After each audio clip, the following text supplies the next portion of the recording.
We have reached the final movement of the course. For the past weeks, we have looked at the human person from different perspectives: philosophy, theology, developmental psychology, psychology of religion, and Catholic education. Today, we bring these together. The word I wish to emphasize is integration.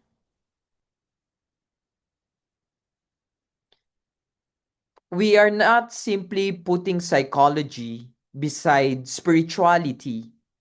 We are asking whether these different perspectives can help us understand the same human person more completely. So, the basic question for today is simple: what does it mean to form the whole person? And perhaps more importantly, what would that look like in practice? You'd see I'll not be discussing the slides of today as thoroughly as I did the past 4 weeks, but I hope to be able to do so in 2 hours' time so that when I see you in the last hour, we synthesize and discuss further. This slide gives us the whole course in one glance. Week 1 began with the human person: body, soul, dignity, freedom, and image of God. Week 2 asked how persons develop. We encountered Erickson, Piaget, Fowler, Keegan, and Parks. Week 3 moved to the psychology of religious experience through James, Freud, Jung, Frankl, and Rizzuto. Week 4 widened the discussion toward Catholic education and community, especially through Augustine, Newman, and Excorde Ecclesiae. Now, week 5 asks us to put these together. Notice the movement: person, development, experience, community, integration. That is really the structure of the entire course. We began by asking, who is the person? Now we end by asking, how should this person be formed? And that leads us to the real question of today's lecture. What would an integrated model of spiritual and psychological formation actually look like, especially in a Catholic higher education like Holy Angel University? Saying that psychology and spirituality should work together is easy. The difficult question is how? What exactly are we integrating? How do we know that formation is actually taking place? And what are the limits of each discipline? These matters because formation is never abstract. Eventually, our ideas affect how we educate students, accompany patients, form seminarians, counsel people, and exercise pastoral ministry. So, our concern today is not merely theoretical. We are asking if we believe the human person is an integrated whole, what kind of formation follows from that belief? And therefore, this leads us really to the questions of uh, the framework. Any serious model of formation must answer several questions. First, what are we forming? Are we forming intelligence, character, emotional maturity, faith, relationships, freedom? The answer will eventually be all of these because they belong to one person. Second, how do we recognize growth? Academic grades can measure certain kinds of learning. Psychological instruments can measure certain psychological characteristics, but neither can simply measure holiness or grace, which makes our attempt to form people into it more difficult.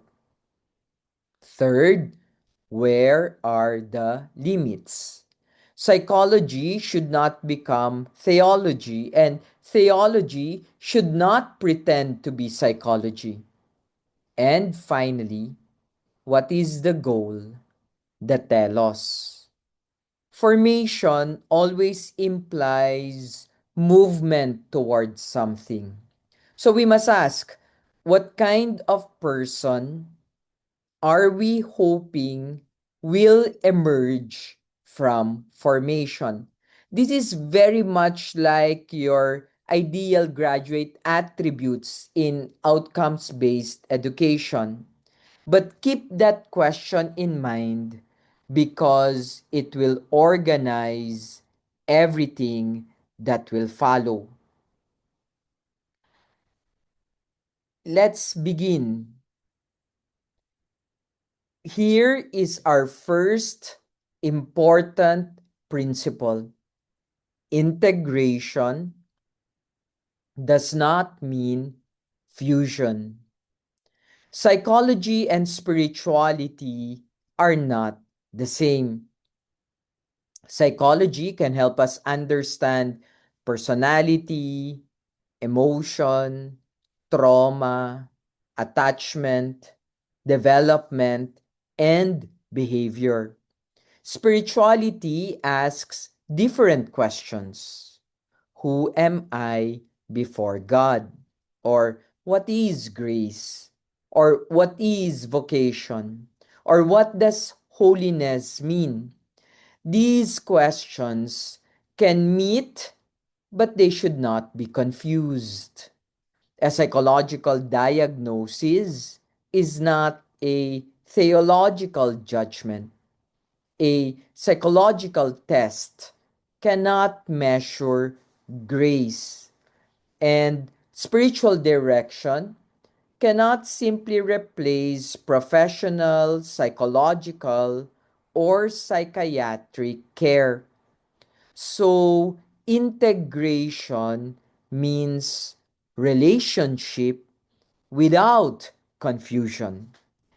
Each discipline contributes something important while remaining aware of its own limits. That distinction protects both psychology and spirituality. This leads us to distinct questions and complementary perspectives. Let's make the distinction between psychology and spirituality or philosophy even simpler. Psychology asks questions such as, how does personality develop? How do relationships affect us? How do people respond to trauma? How does attachment influence intimacy? Spirituality and theology ask, who is the person before God? What is grace? What is holiness? What is vocation? What is the ultimate purpose of human life? These are different questions, but notice something important. They are questions about the same person. There is not one person who goes to therapy and another person who goes to prayer. There is only one person. That is why the disciplines can remain distinct while still becoming complementary. Neither gives us the complete picture by itself. That's why we've kept on emphasizing in the slides and in the lectures that grace builds on nature. This is perhaps the most theological principle behind the entire model. Aquinas gives us the classical formulation. Grace does not destroy nature, grace perfects nature. That sentence gives us a very useful bridge between psychology and spirituality. If grace works with human nature rather than destroying it, then our psychological history matters. Our emotions matter. Our bodies matter. Our relationships matter. Our memories matter. Our wounds matter. Our developmental histories matter. Grace does not ordinarily encounter some abstract human being. Grace encounters these person with these history, these relationships, these strengths, and these wounds. Therefore, spirituality cannot simply bypass psychological reality, but we must also say the reverse. Psychological development cannot manufacture grace. That boundary remains important. That's why we have to look at nature and grace. This gives us the balance we need. Psychology can help a person become more emotionally regulated, more self aware, more relationally capable, and perhaps more psychologically free. These are genuine achievements. But therapy cannot produce theological faith or sacramental grace. At the same time, spiritual formation cannot simply ignore psychological wounds. We cannot respond to every psychological difficulty by saying, pray more. Sometimes a person needs prayer. Sometimes a person needs spiritual direction. Sometimes a person needs therapy. And sometimes a person needs all three. The point is not competition. The point is to recognize the whole person. Grace works through the concrete person rather than around the person's actual history. This leads us to the human person as an integrated whole.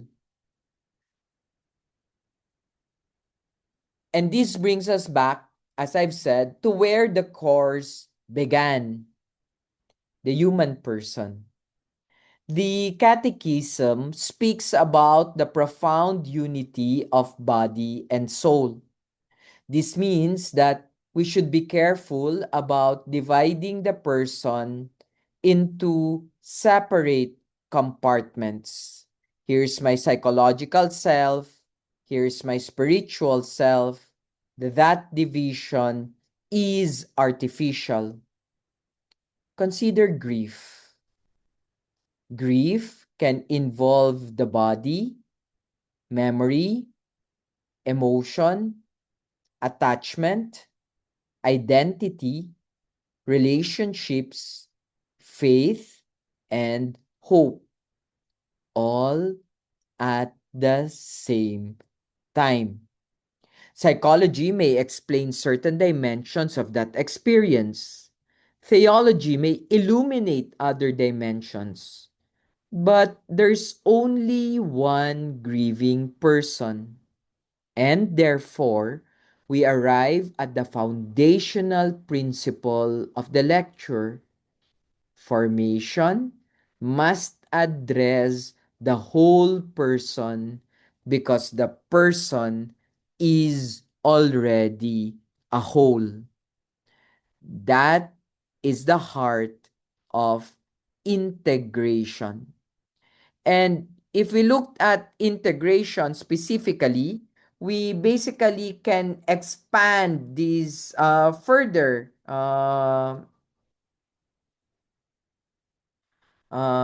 And let's look at areas for integral formation. And here in this slide, we identify 6 areas for integration. We can now organize this integrated model around 6 of these dimensions. First, self-knowledge. Do I understand my desires, wounds, motives, strengths, and limitations? Second, relational maturity. Can I trust, empathize, forgive, establish, establish boundaries, and enter genuine relationships? Third, meaning and identity. Can I understand my life as a coherent story and recognize vocation within that story? Fourth, freedom and responsibility. Am I becoming genuinely free to choose what is good rather than simply acting from fear, compulsion, or external pressure? Fifth, spiritual discernment. Can I recognize what is happening within me and distinguish some movements that lead toward God from those that led away? And finally, vocation and self-transcendence. Can I move beyond myself toward communion, service, mission, and self-gift? These are not 6 separate boxes, and they are not 6 stages that we finish one after another. They interact continuously. Self-knowledge affects relationships. Relationships shape identity. Identity affects freedom. Freedom makes discernment possible. Discernment clarifies vocation, and vocation eventually moves the person beyond the self toward communion and self-gift. So, integral formation means helping the whole person become increasingly truthful about the self, mature in relationships, coherent in identity, free in choosing the good, discerning before God, and capable of giving oneself in love. That is the framework. The succeeding slides will now unpack each of the 6 dimensions we have spoken about, and we will discuss each a little bit longer than usual. The first dimension is self-knowledge. This sounds simple, but it is actually one of the most difficult tasks in formation. Psychology asks, what are my patterns? What triggers me? What do I fear? What are my strengths and vulnerabilities? What experiences have shaped the person I have become? Spirituality asks similar but deeper questions. What are my desires? Where are these desires leading me? What attachments prevent me from becoming free? Where am I resisting grace? So, self knowledge is not simply knowing my personality type, it means becoming truthful about myself. And this is where psychology and spirituality begin to converge. Psychology helps us recognize patterns. Spirituality asks what these patterns mean in relation to God, freedom, vocation, and love. Augustine is particularly important here. In the Confessions, Augustine's examination of himself is never merely introspection. He looks inward because the examination of his own life becomes a way of discovering how God has been acting within that life. So, Christian self knowledge should not end with now I understand myself. It should eventually lead toward now that I understand myself more truthfully, how am I being called to respond?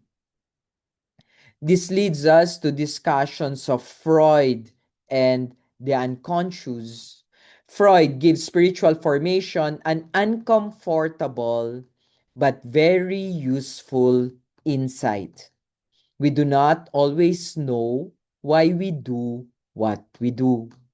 Our conscious explanation of our behavior may not be the whole explanation. I may say, I am serving, but perhaps I also need admiration.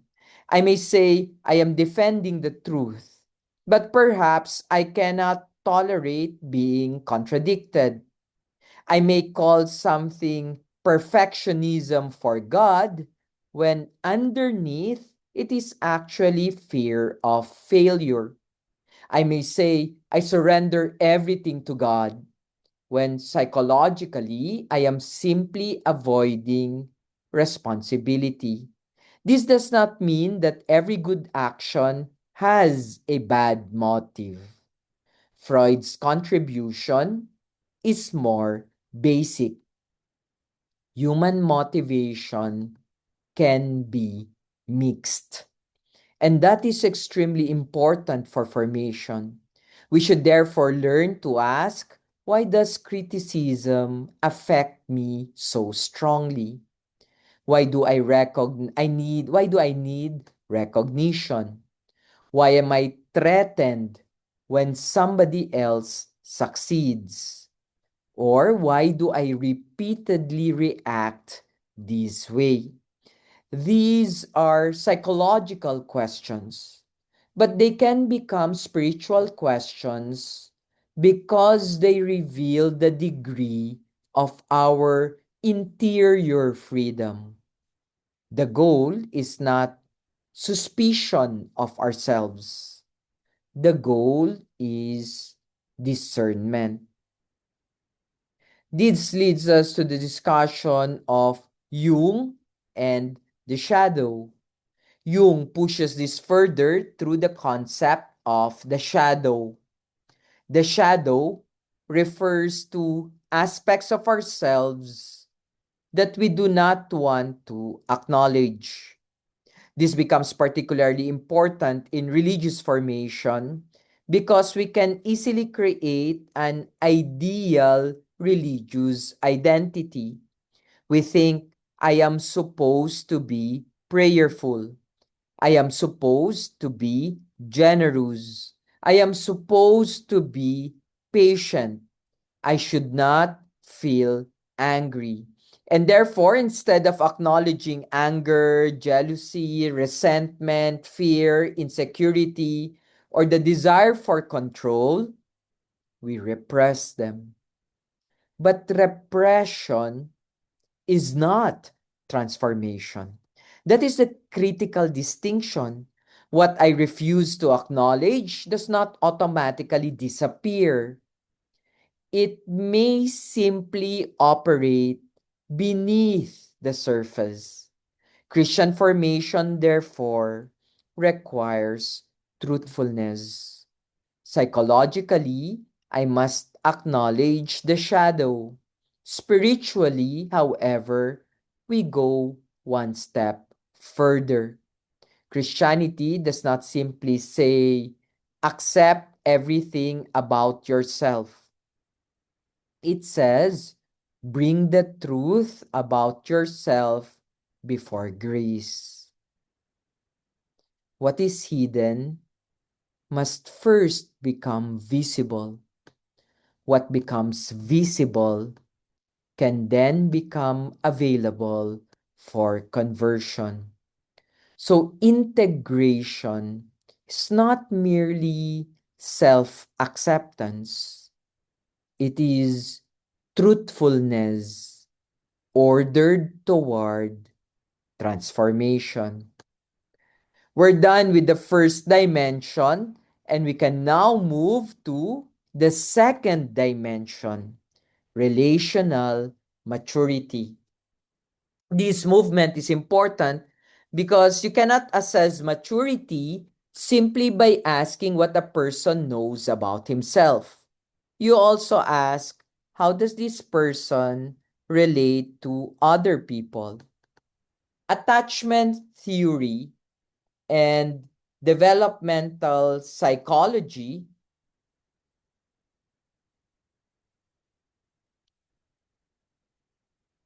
remind us that relationships shape us from the beginning.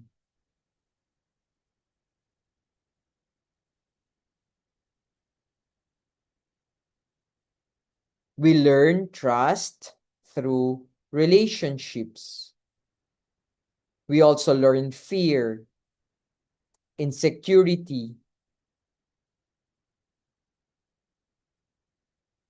avoidance, and vulnerability through relationships.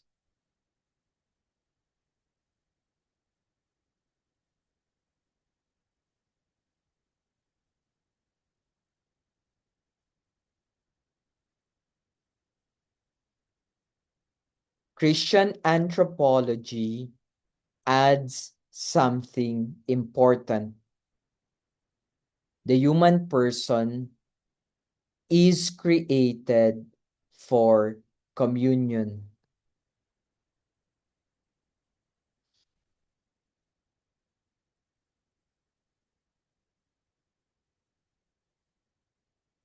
Therefore, relationships are not secondary to spiritual life. They are one of the places where spiritual maturity becomes visible. This is why First John is so direct.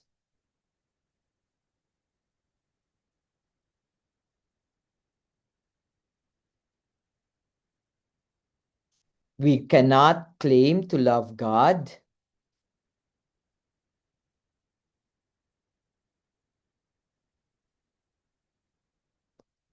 while consistently refusing love of the person before us.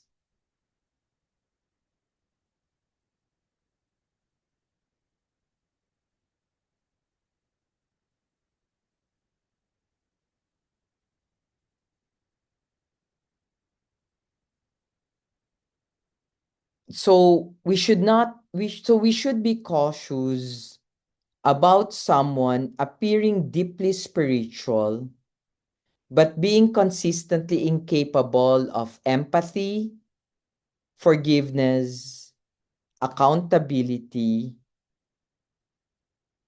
or healthy relationships.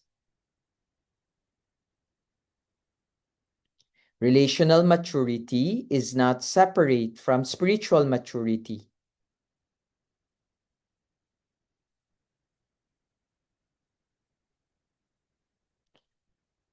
It is one of its important human expressions. Relational maturity also have certain dimensions, and we can speak about four concrete indicators.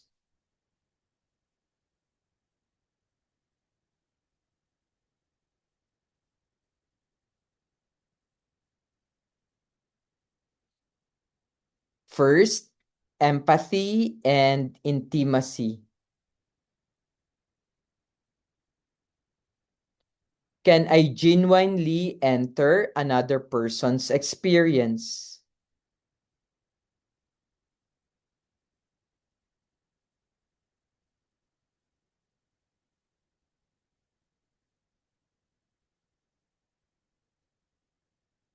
Can I allow another person to know me?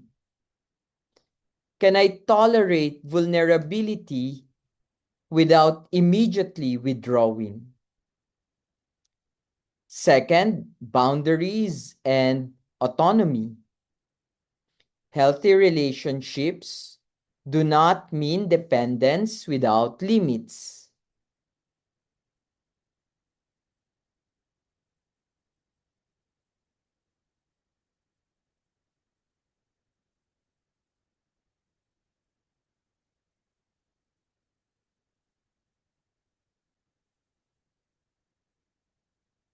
Love requires boundaries.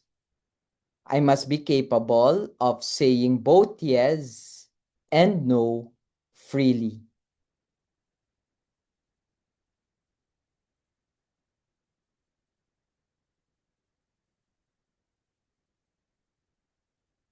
Third, forgiveness and conflict. Maturity is not the absence of conflict.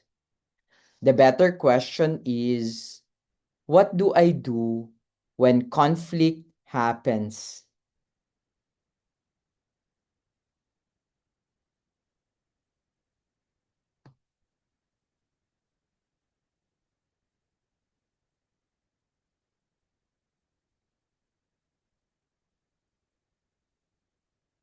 Can I receive correction?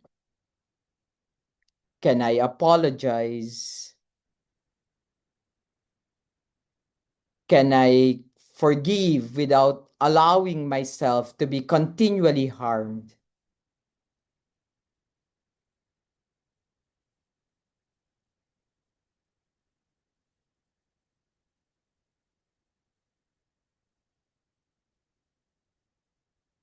And fourth, trust and vulnerability.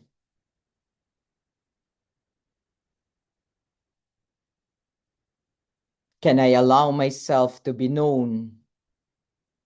Can I risk trusting again after disappointment? These give us practical indicators of formation.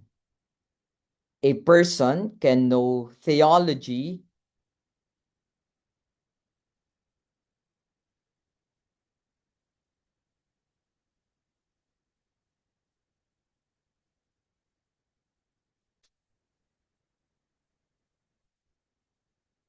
and still be relationally immature. A person can pray for hours and still be unable to receive criticism. That tells us something important.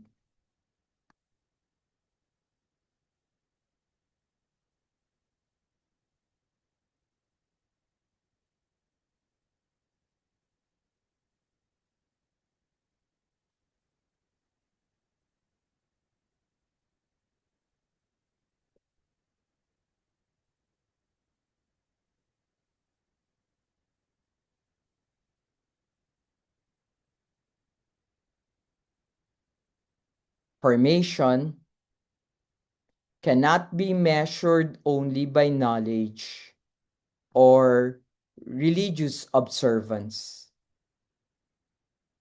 We must also look at how the person loves. This leads us to the point that was raised by Rizzuto.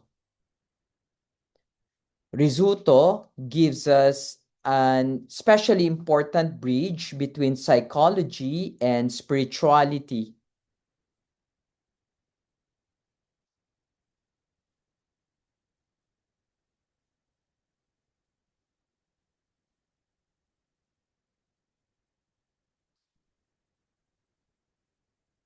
She helps us understand that there can be a difference between the God we believe in intellectually and the God we experience psychologically.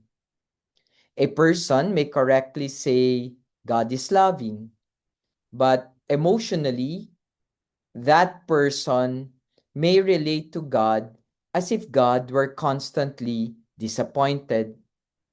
Another person may say God is merciful,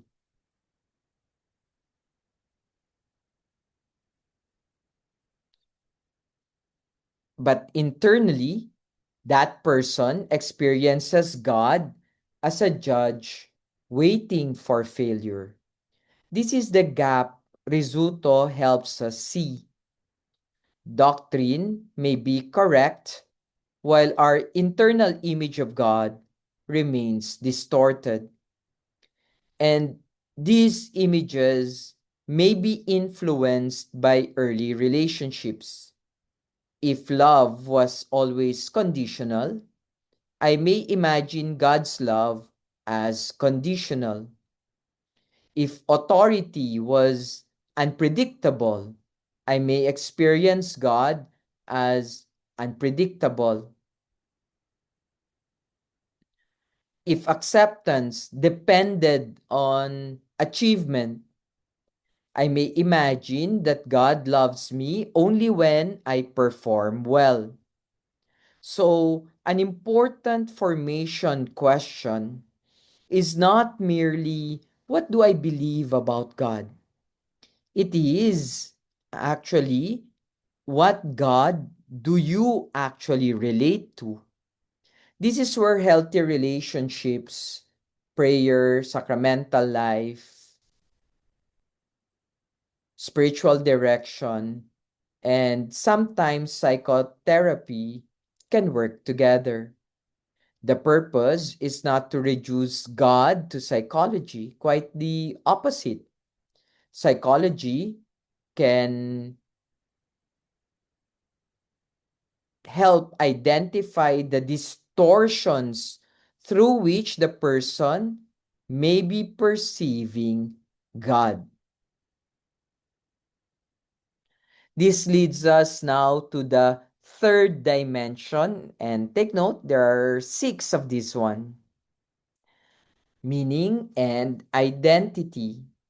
And if you notice, we're really tying together everything, right?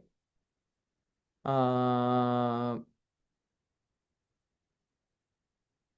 and that's important also because you might think that the different lectures are not actually related to each other until you arrive at this point. Now we move toward meaning and identity, as I've said. Here, Viktor Frankl becomes important. Frankl argues that human beings are meaning-seeking creatures. We cannot live on pleasure alone. We cannot live on achievement alone. Eventually, we ask, what is my life for? And this connects beautifully with the Christian language of vocation.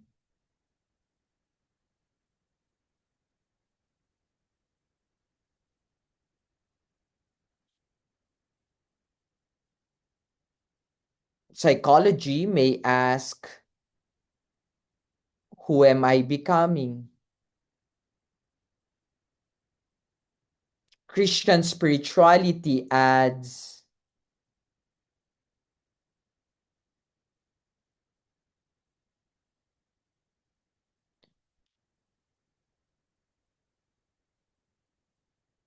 who am I called to become?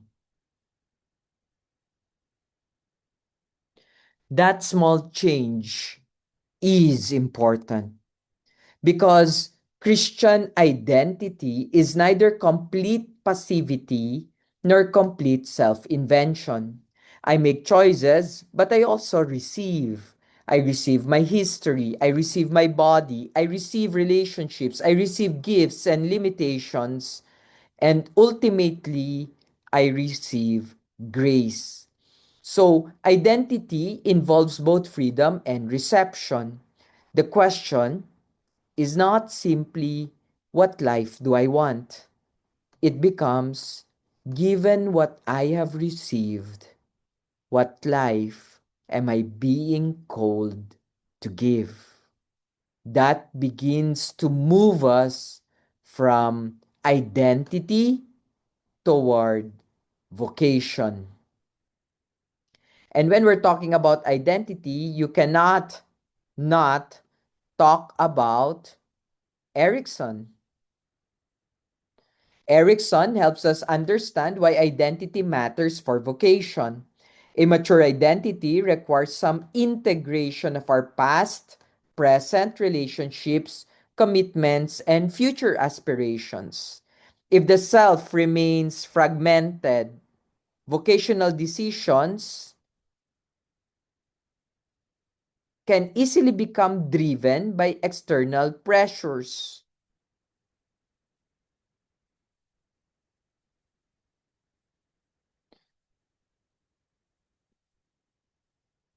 For example, a person might enter religious life because the family expects it.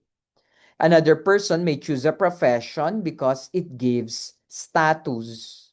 Another may pursue leadership because recognition feels good.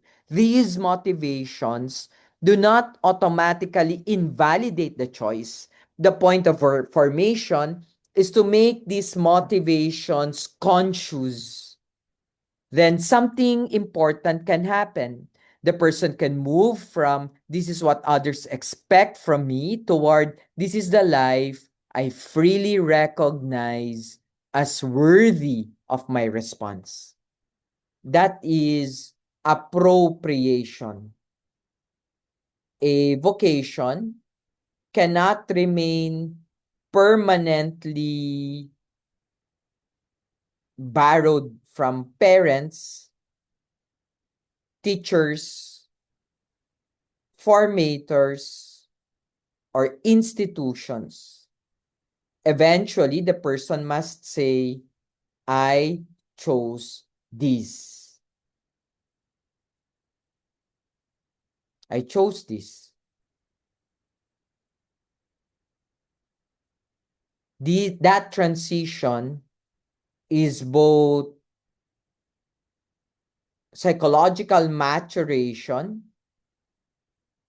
and spiritual maturation combined.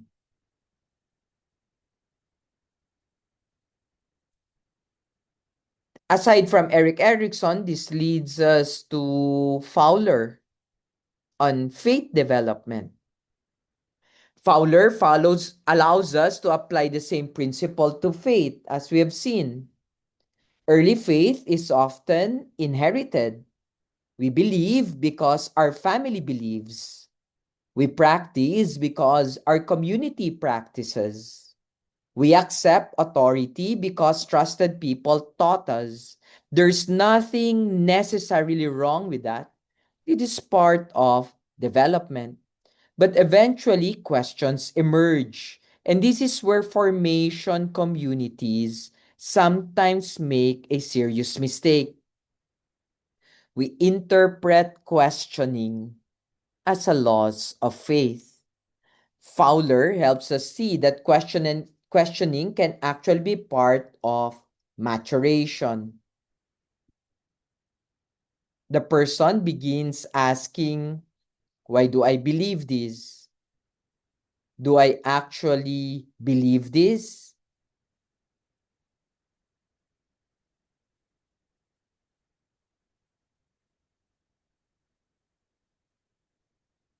What does this mean for my life?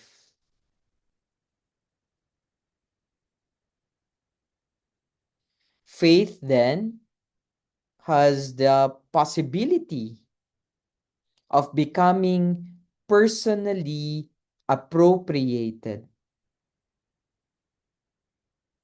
So mature faith is neither blind dependence nor endless skepticism. It is a faith capable of belonging and questioning combined. A faith capable of commitment and reflection. This is an important application for Catholic education and formation. Truth should not fear sincere questions. A good formation or a good formation environment does not simply produce people who repeat correct answers. It forms people of capable of understanding, appropriating, and living what they profess. Let's look at the fourth dimension, and the fourth dimension is on freedom and responsibility. Now, all of these begins to converge in freedom. The Catechism gives us an important definition. The more one does what is good, the freer one becomes. This is different, of course, from the popular understanding of freedom. Freedom is often understood as I can do whatever I want. Christianity proposes something deeper. Freedom is the growing capacity to choose the good. So, and notice how the slides prepare us for this. If I do not know myself, I may be controlled by motives I do not understand. If I refuse my shadow, I may be controlled by what I repress. If I am relationally immature, fear and dependency may control my choices. If my image of God is distorted, I may obey God primarily from fear. If my identity is borrowed from the other people, my vocation may not yet be genuinely mine.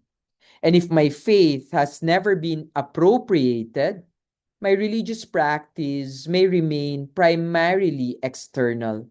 So psychological maturation contributes to freedom by helping us recognize what limits freedom. That's why we can look at some of these limitations: addiction, fear, compulsion, unresolved trauma, ignorance, and disordered attachment. Therefore, formation cannot be satisfied merely because somebody behaves correctly. The deeper question is, why is the person choosing this? Out of fear, dependency, need for approval, compulsion, or increasingly from interior conviction. The movement of these 10 slides is really know yourself, become capable of relationships, integrate your identity, appropriate your faith and vocation, and become freer. This is why psychological and spiritual formation need each other. Psychology helps us uncover the conditions affecting freedom: wounds, motives, attachments. relationships, identity, and developmental history. Spirituality asks the final question: what will you do with that freedom? Christian formation does not seek freedom merely so that the person can become autonomous. It seeks freedom for truth, for responsibility, for vocation, for love, and ultimately for God.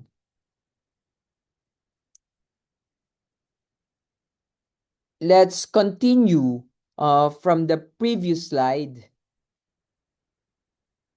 And we said that Christian freedom is not simply having choices, it is the capacity to choose the good. Psychology helps us because it identifies the things that actually reduce that capacity. For example, someone may know that anger is destructive, but still be unable to regulate anger. Someone may genuinely desire intimacy, but repeatedly sabotage relationships.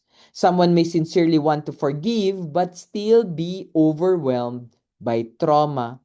In situations like these, simply saying choose better is insufficient. Why? Because knowing the good and having the psychological capacity to choose the good are not always the same thing. This is where therapy, emotional regulation, self awareness, relational healing, and healthy boundaries can contribute to freedom. So, psychology does something important for formation. It helps remove some of the obstacles that prevent the person from acting freely. But psychology still cannot tell us the ultimate purpose of freedom. For that, we need theology. That's why the next slide is on grace and freedom. And theology now gives us that step. The goal of formation is not control. It's not even simply compliance. The goal is freedom for love and responsibility. This is very important for formation institutions. A seminarian may follow every rule because he's afraid of being dismissed. A student may behave properly because she fears punishment. An employee may comply because the supervisor is watching. Externally, everything looks correct. But internally, is the person free? Not necessarily. A person who obeys from fear is not yet fully free.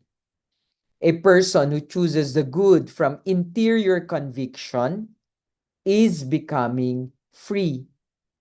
And grace does not destroy this freedom. Grace liberates it. The Catechism says that God's initiative calls for a free human response.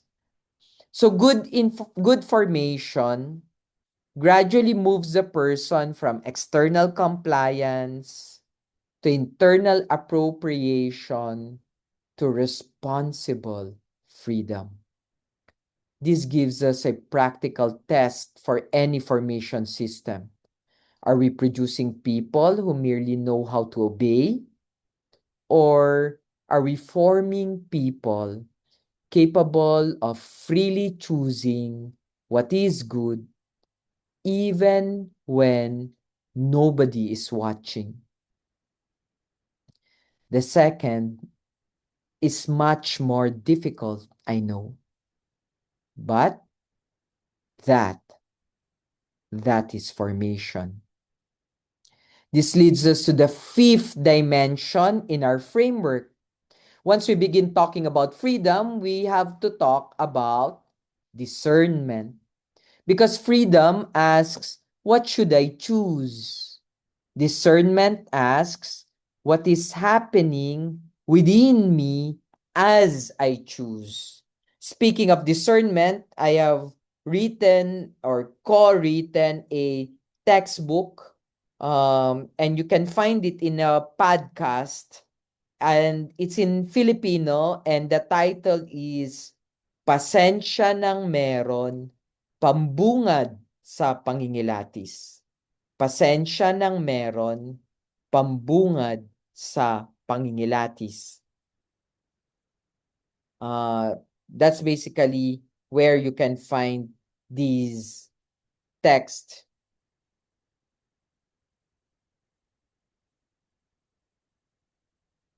So, what is happening to me as I choose? What desires are moving me? Where are these movements leading? What comes from fear? What comes from ego? What comes from the desire for approval? And what may genuinely be calling me toward God? This is another place where psychology and spirituality need each other. Without psychological awareness, I can easily spiritualize my impulses. Anxiety can look like divine urgency. Need for approval can look like vocation. Grandiosity can look like prophetic mission. That is why not every strong feeling is a spiritual movement. Not every desire is vocation. Not every discomfort means God is saying no. And not every excitement means God is saying yes. So, discernment requires spiritual sensitivity together with psychological realism. And here we learn something from Ignatius of Loyola, founder of the Society of Jesus, the congregation operating the Ateneos. Ignatius gives us a practical language for these through consolation and desolation. But we must understand this carefully. Consolations does not simply mean feeling good. Desolations does not simply mean feeling bad. That distinction is crucial. Sometimes telling the truth is painful, but it leads toward freedom, love, faith, and God that can participate in consolation even though it hurts. Conversely, something can feel very pleasant but slowly make us more selfish, irresponsible, isolated, or spiritually indifferent. So, pleasant emotion is not automatically consolation. Ignatian discernment asks about direction.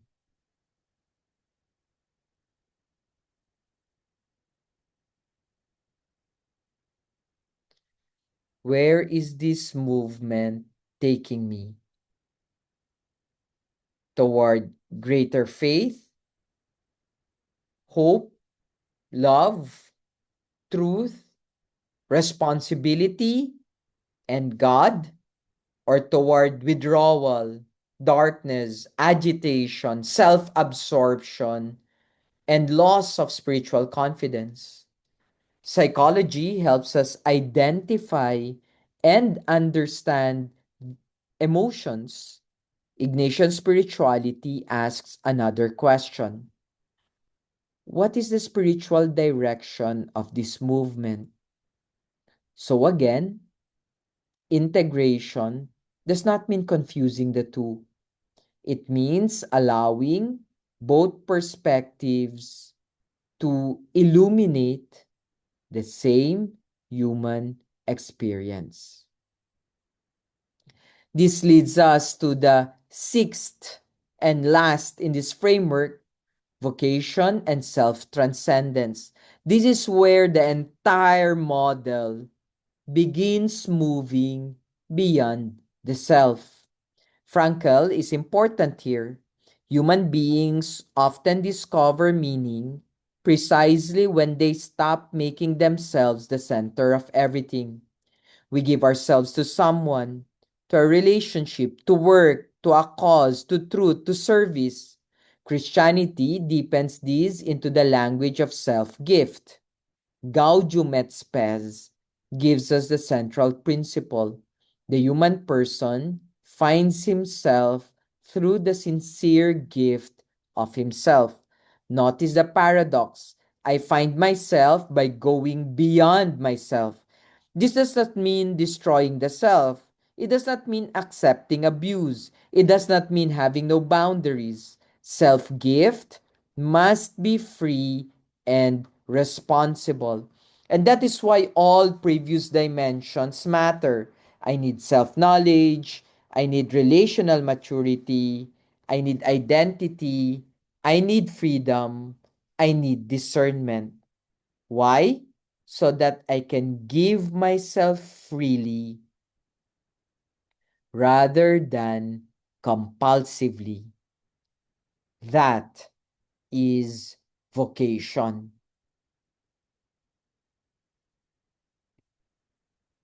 But wait a minute. This is an important critique.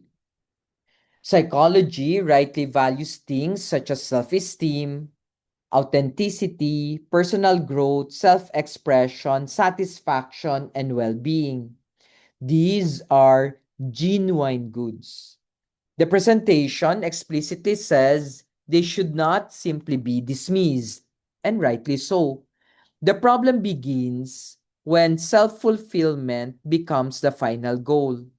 Then, even spirituality can become another technique for improving myself. Prayer becomes stress management. Meditation becomes productivity enhancement. Religion becomes self care. God becomes useful because God makes me feel better. Christian spirituality asks something more demanding. Not simply, how can I become the best version of myself? But, how can my life become gift? That is a difference between self-improvement and self-transcendence. Formation certainly wants a healthy self, but Christianity does not stop with the healthy self. It asks what the healthy, mature, free self will now give itself to. This is the reason why we need to distinguish psychological health versus mere holiness or versus holiness. Psychological health and holiness are related, but they're not identical. Psychological health may include emotional regulation, resilience, stable identity, relational competence, realistic self-esteem, and self-awareness. Holiness involves faith, hope, charity, conformity to Christ, openness to grace, self-gift, service, and communion with God. There can certainly be interactions between them, for sure. Psychological maturity can make certain forms of responsible freedom and relationships more possible. But we should never conclude psychologically healthy is the same as holy. Nor should we conclude psychological suffering is the same as spiritually mature. This is particularly important pastorally. A person can genuinely love God and still experience grief.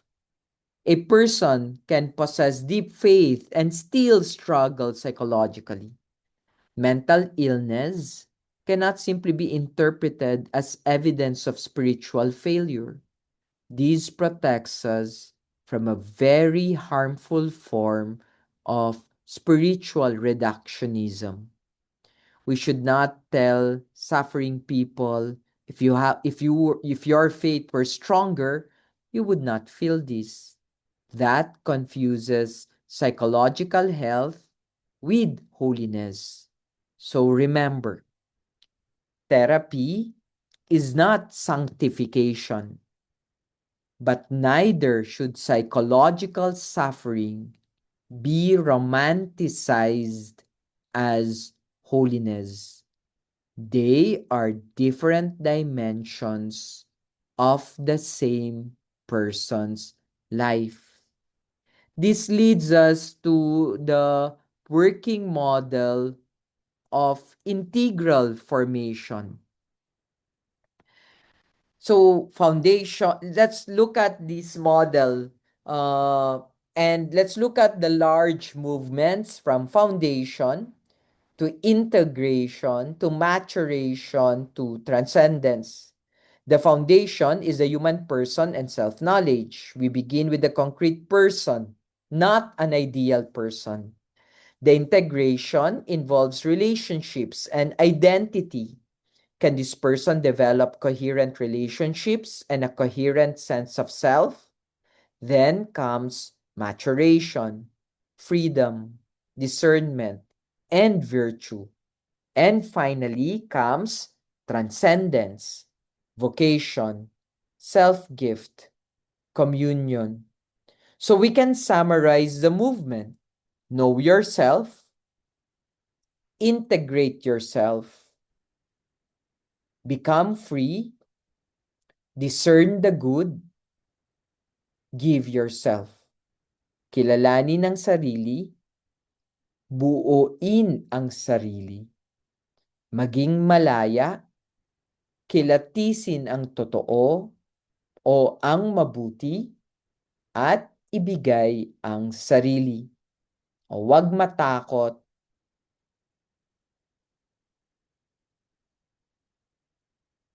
Nakalimutan ko yung commit. Huwag matakot na mag-commit. May mas malalim na salita for commitment. Nakalimutan ko lang. This is developmental, yes, but not strictly stage-based. Human beings are messy.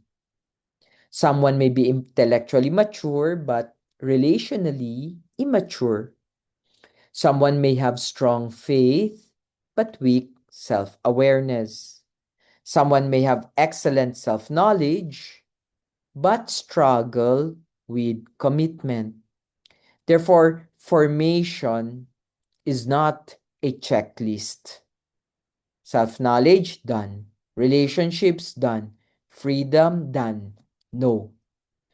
Formation is lifelong because these interactions, these dimensions continually interact. That's why we see the full arc of the model here. We begin with the human person, embodied, relational, historical, psychological, spiritual, and created in the image of God. Then comes self-knowledge, desires, wounds, gifts, motives, strengths, limitations. Then relational integration, trust, intimacy, boundaries, empathy, forgiveness, communion. Then meaning and identity, bringing one's story, faith, commitments, and vocation into a more coherent selfhood. Then freedom, moving beyond compulsion, fear, dependency, fragmentation. Finally, discernment, virtue, vocation. That final sequence deserves emphasis. Discernment cannot remain endless discernment. Eventually, I must choose. And repeated good choices become virtue. Virtue then stabilizes freedom. And this allows vocation to become not merely something I think about, but something I actually live. So the model is not simply about understanding yourself better. It's about becoming certain kind of person. We could express it this way. Self-knowledge gives truth. Relationships give communion. Identity gives coherence. Freedom gives responsibility. Discernment gives direction. Virtue gives stability. Vocation gives the self away. That is the full arc that we need to pay attention to and take into consideration.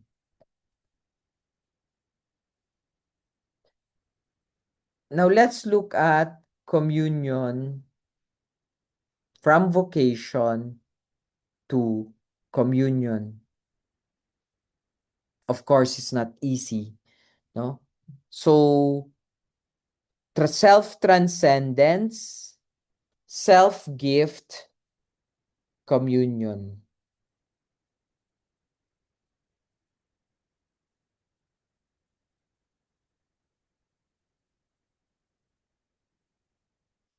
Self-transcendence means moving beyond excessive preoccupation with myself. Self-gift means giving myself responsibly and freely to God, neighbor, community, and mission. And communion is the final Christian horizon, life with God and with others. This brings us back to Gaudium et Spes number 24. The human person discovers himself through sincere self-giving. Isang uri ng pagbibigay ng sarili. And this gives us the final answer to the question we asked much earlier. What is formation for? What is education for? Not simply achievement, not simply adjustment, not simply happiness, not even psychological health itself. Formation seeks a person who becomes increasingly capable of truth, freedom, love, responsibility, vocation, and communion. So let us put these slides together. Psychology helps us ask what prevents this person from becoming free. Spirituality asks us, what is this freedom ultimately for? Discernment asks, where should this freedom move? Virtue asks, how does the good become stable within that person? Vocation asks, to whom or to what will I give my life? And Christianity finally answers toward communion with God and with others. Formation begins with the truth of the person, moves through integration and freedom, and culminates in self-gift and communion. This is why psychology and spirituality belong in conversation. Psychology helps us understand the concrete person who is being formed. Spirituality keeps us before us the ultimate horizon toward which the person is being formed. And this leads us to integral formation in Catholic education. So let's begin with the Catholic University. A university obviously has to educate. Students must graduate with knowledge and professional competence. But Catholic higher education asks a larger question. What kind of person is being produced by this education? A student can be academically excellent and still lack ethical judgment.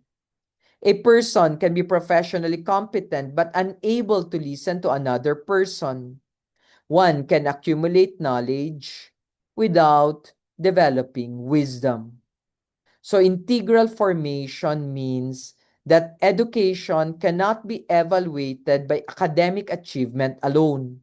We must also ask whether students are developing responsible freedom, ethical judgment, empathy, self awareness, vocational discernment, intellectual humility, and commitment to the common good. This is where ex corde ecclesiae becomes important. The Catholic University is not simply a place where Catholic subjects are added to an otherwise ordinary education. Its deeper concern is the search for truth in relation to the dignity and vocation of the human person. So the simplest statement may actually be the most important. The university becomes formative when knowledge changes the person. The question is no longer merely what did the student learn, but who is the student becoming because of what was learned. This leads us to the formative outcomes in Catholic higher education. If that is our goal, what should we actually look for? There are four outcomes. First, ethical judgment. Can the student recognize that professional decisions are also moral ones? A doctor, teacher, lawyer, researcher, engineer, administrator, or public servant does not simply ask, can this be done? The mature professional asks, should this be done? Who will be affected? What is my responsibility? Second, capacity for dialogue. This requires intellectual humility. Can I encounter an argument that disagrees with me without immediately becoming defensive? Can I listen before responding? Can I admit that I may be mistaken? Third, vocational clarity. The student gradually asks, what are my gifts for? Not simply what career will make me successful, but where can my abilities respond to genuine human needs? And finally, service orientation. Education moves beyond private advancement toward contribution to the human community. So Catholic education should move from competence to responsibility to vocation to service. Let's therefore assess integral formation. Everything we're talking about creates a problem. How do we assess formation? We can measure examination scores. We can measure competencies. But can we measure holiness?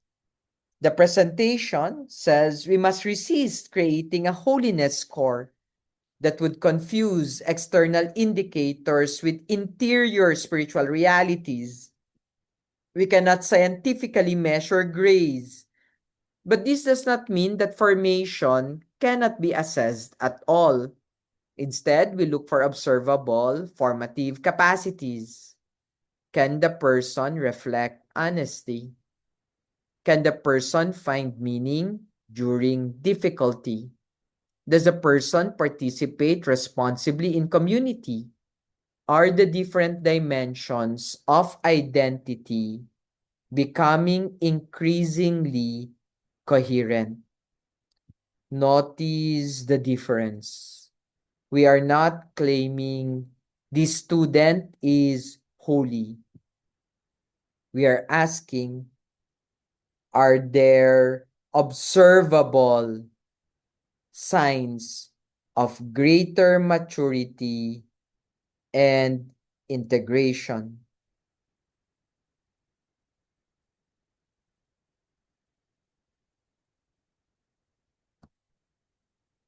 That is a more modest and defensible action,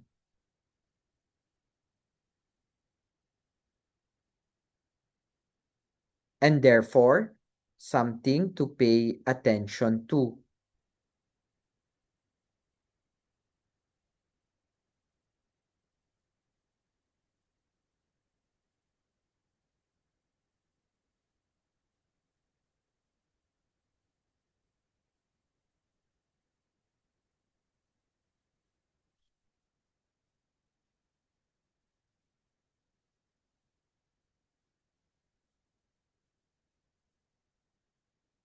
One of the simplest tools for doing this is structured reflection. Instead of simply asking, "What did you learn?" ask, "What did you learn about yourself?" Instead of asking, "What theory did we discuss?" Which of your assumptions change? What ethical tensions did you encounter? And perhaps the most important question, what kind of person are you becoming? These questions move learning from information toward formation. But we must maintain the distinction also. Reflection complements academic assessment. It does not replace it. Students still need to know the material. Competence still matters. The point is that competence is not enough. Integration or integral education asks, what do you what do you know, and what is the knowledge doing to you? That is reflective practice. Of course, the next slide does not always need to include everyone, but it has something to do with seminary and religious formation and the four pillars of priestly and religious formation. We can skip that actually and simply go perhaps to what can be of interest to everyone. And that is the discussion on spiritually integrated counseling and psychotherapy.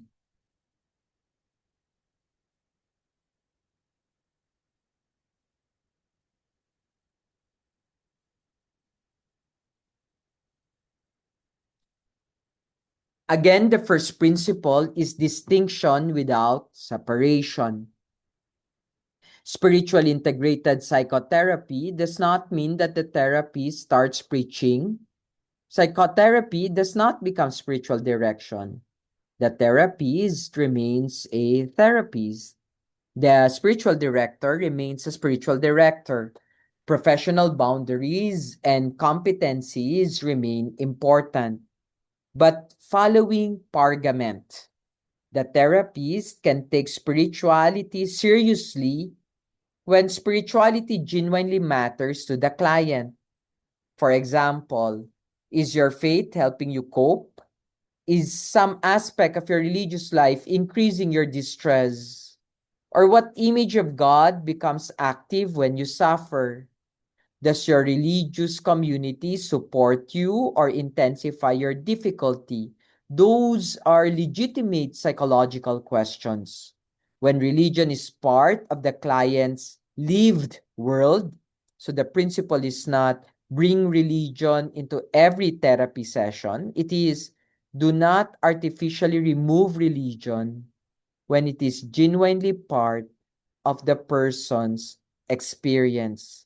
That is psychologically responsible integration.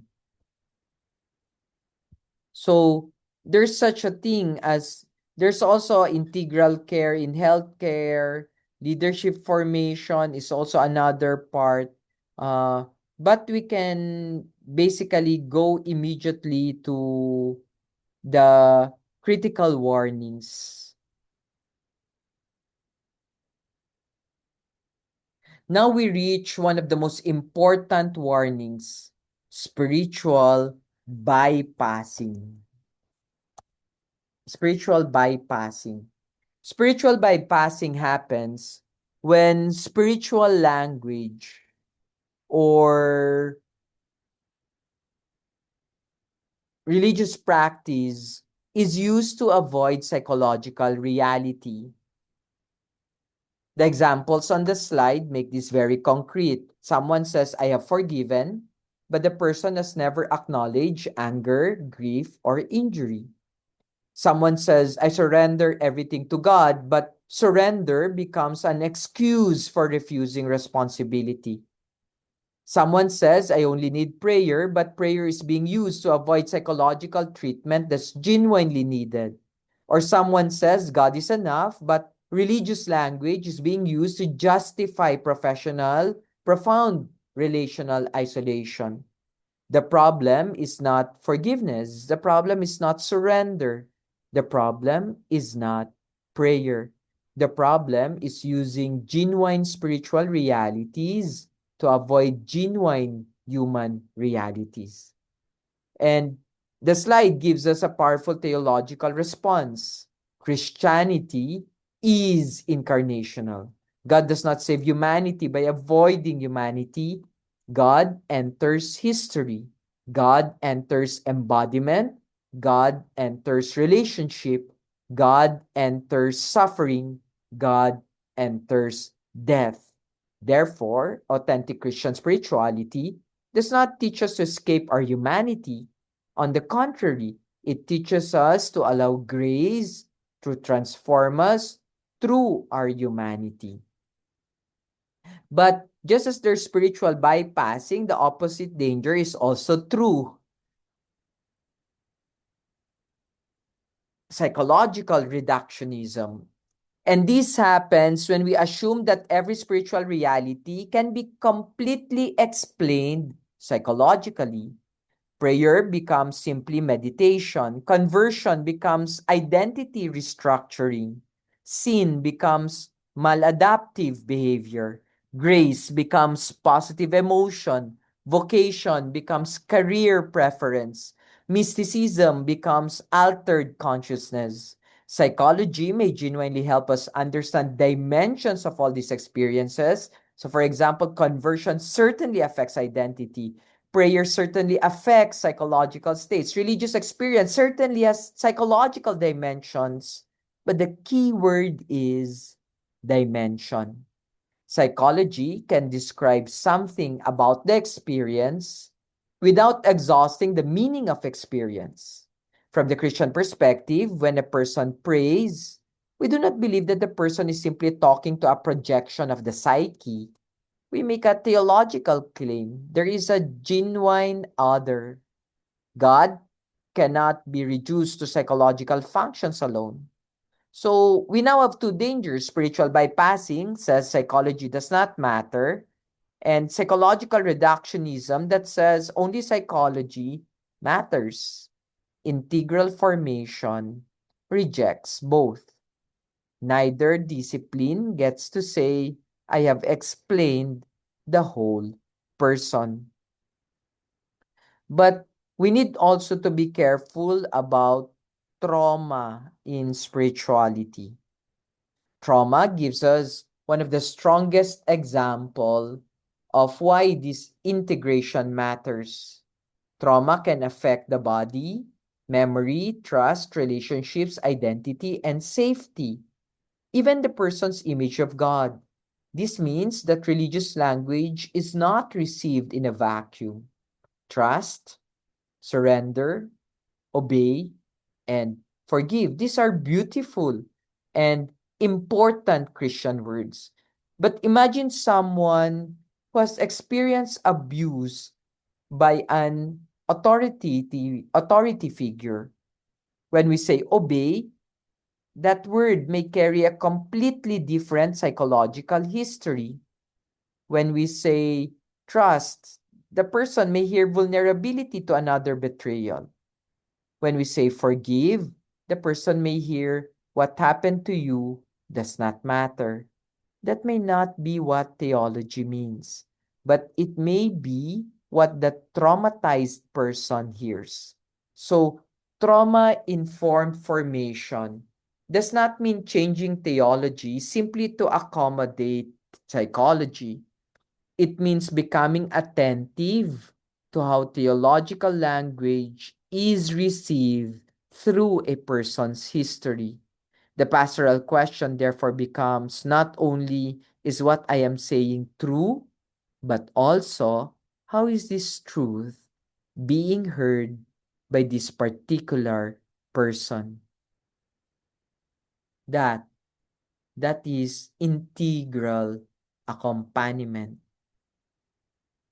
Of course, we can look at a lot of cases that we will give, like the next one is forgiveness and psychological healing, or issues of resilience, hope, and faith, or concerns about meaning and suffering, or the role of community information, or but all of these goes back to formation as a hidden curriculum and formation as accompaniment. These are concepts we have already spoken about.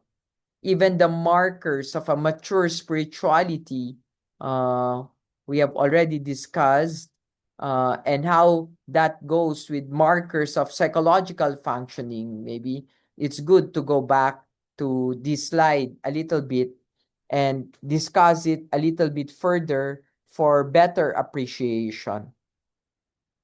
So what might make might what blah, blah, blah. What might mature spirituality actually look like? We cannot measure holiness perfectly, we said, but the gospel itself gives us the language of fruits. So let's have observable markers. First, humility over superiority. Humility means realistic self-knowledge, neither exaggerating myself nor pretending that I have no gifts. Second, freedom over compulsion. My choices increasingly come from love and responsibility rather than fear, approval seeking, or compulsion. Service over self display.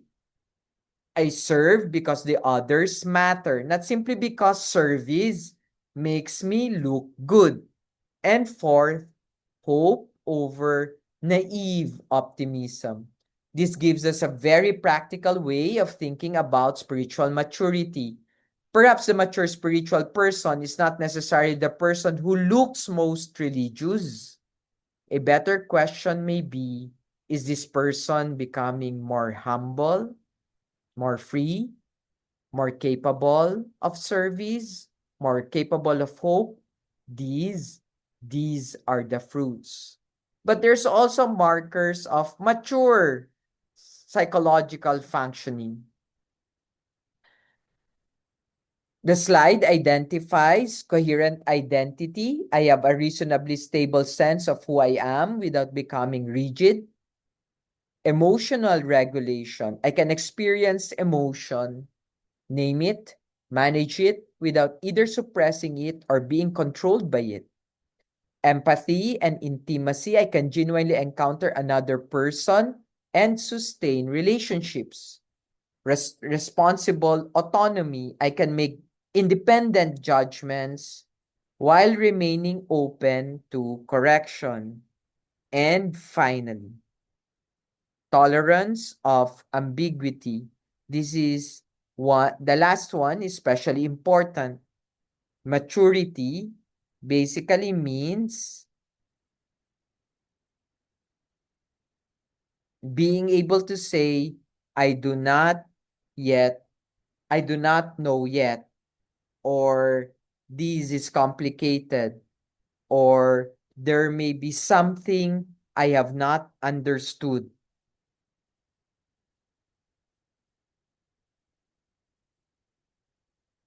Immaturity often demands immediate certainty. Maturity, on the other hand, can remain present to complexity without collapsing into anxiety or dogmatism.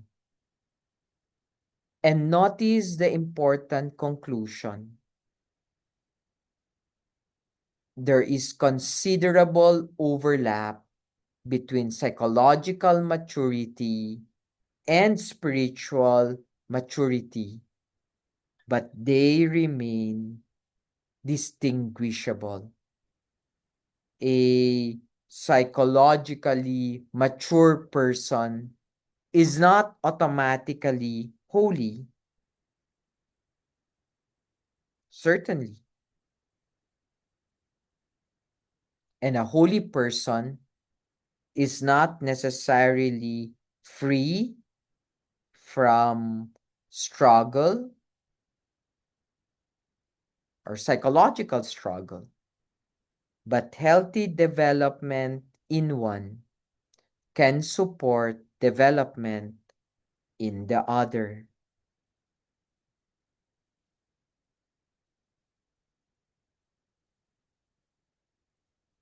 This leads us to our working definition.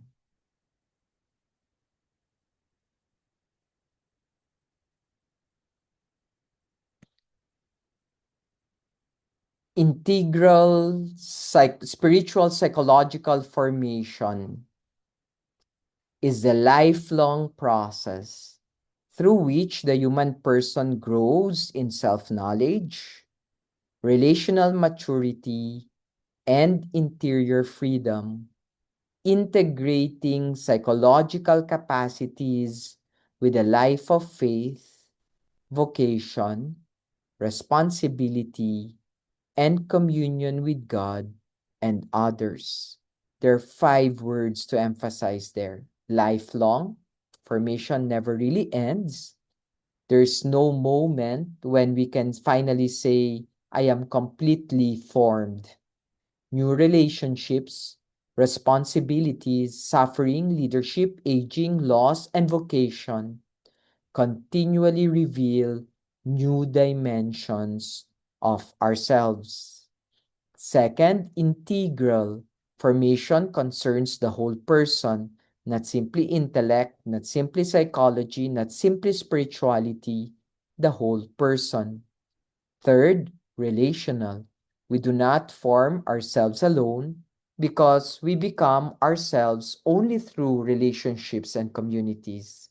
Fourth, vocational. Formation has direction. The request is not simply, how can I improve myself? It is, what am I being called to become? And what am I being called to give? And finally, commun, communal, communional, communional. The final horizon is not the isolated, perfectly developed self. The final horizon is communion with God and with others.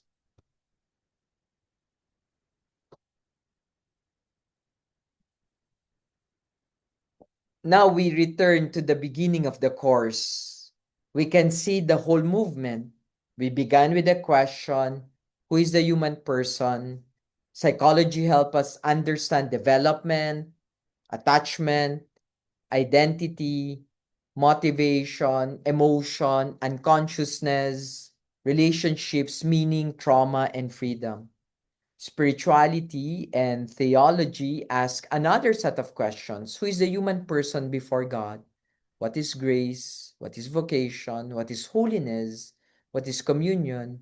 And our conclusion is that we do not have to choose between these perspectives, but neither should we collapse one into the other. Psychology helps us understand the human person who receives grace. Spirituality keeps open the question of what exceeds psychology: God, grace, vocation, holiness, and communion. And between these two lies the work of formation. Formation means helping the person become more truthful about the self, more mature in relationships, more coherent in identity, more free in choosing the good, more discerning in responding to God, and more capable of giving the self in love. So perhaps the entire course can finally be reduced to one movement, from self knowledge to freedom, from freedom to discernment, from discernment to vocation, and from vocation to self gift and communion. And that gives us the final question, not simply for our students or for Holy Angel University, but for ourselves. What kind of person am I becoming? And what am I becoming capable of giving? That that is the ultimate question of integral formation. And when we see each other, I want you to share specifically your insights about the course, but also what you think is your answer to the question, what kind of person am I becoming? And what am I becoming capable of giving? Thank you very much for accompanying me in this 5-week journey.